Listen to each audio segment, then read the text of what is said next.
October. It's terrifying. It's terrifying to see this. And I sometimes think when something like this happens, can we talk about gun violence?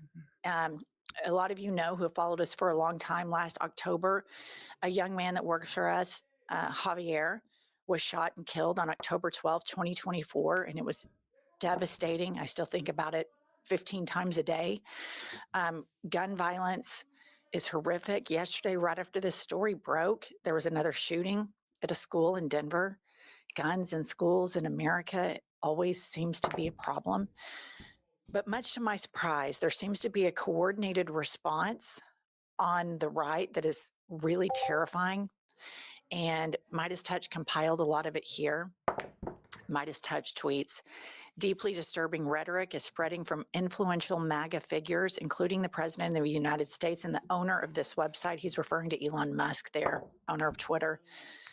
They have no idea who the shooter is. And many of these same people mocked Democrats when they were victims of political violence in the past.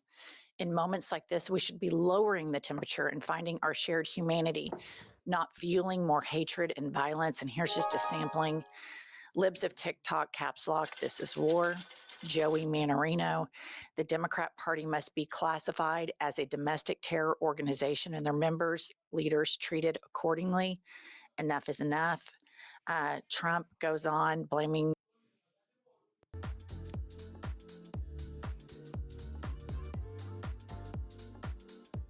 My work is easy because I use ClickUp. Here's how I keep track of all my tasks. I start by brain dumping everything I need to. If you are terrified at polling that shows that capitalism is now like at a 15-year low in terms of what people think about it, if you are terrified at the incredibly broad-based enthusiasm for Zohran Mamdani and his democratic socialism, how do you push back on this? How do you stop this rising tide of socialism that you see? Well, Jesse Waters has an interesting idea on how to fight socialism. You might say, fighting fire with fire. A lot of fluff and very little beneath. And Bernie kind of alluded to it. He's like, he wears a nice suit. He's got a nice smile. And that can fool a lot of people. Trust me. I know, Kayleigh.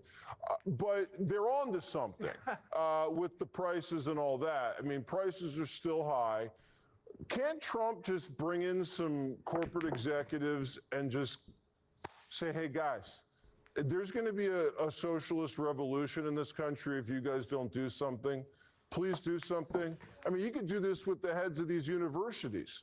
I mean, these tuition rates are out of control. Why doesn't he just say, guys, we're going to investigate you guys for monopoly, price collusion.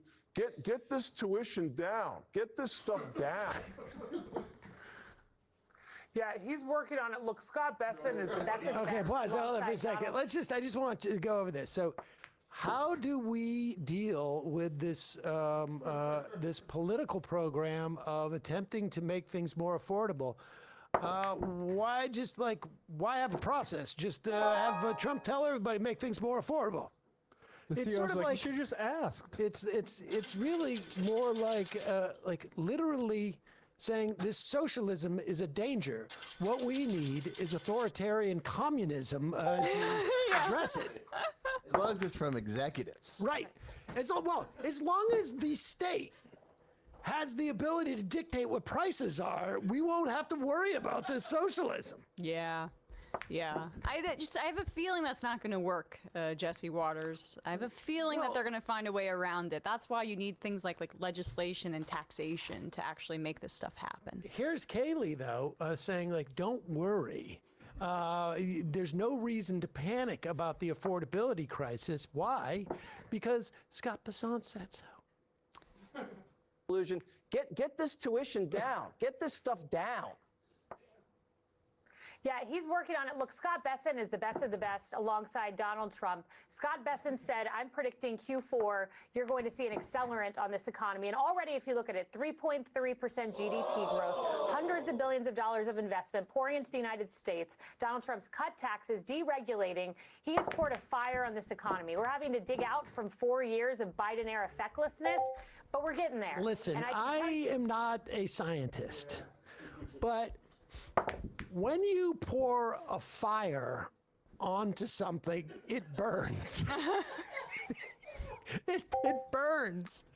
And you don't want the economy to burn. It reminds me of the Weimar. They were like burning money to stay warm.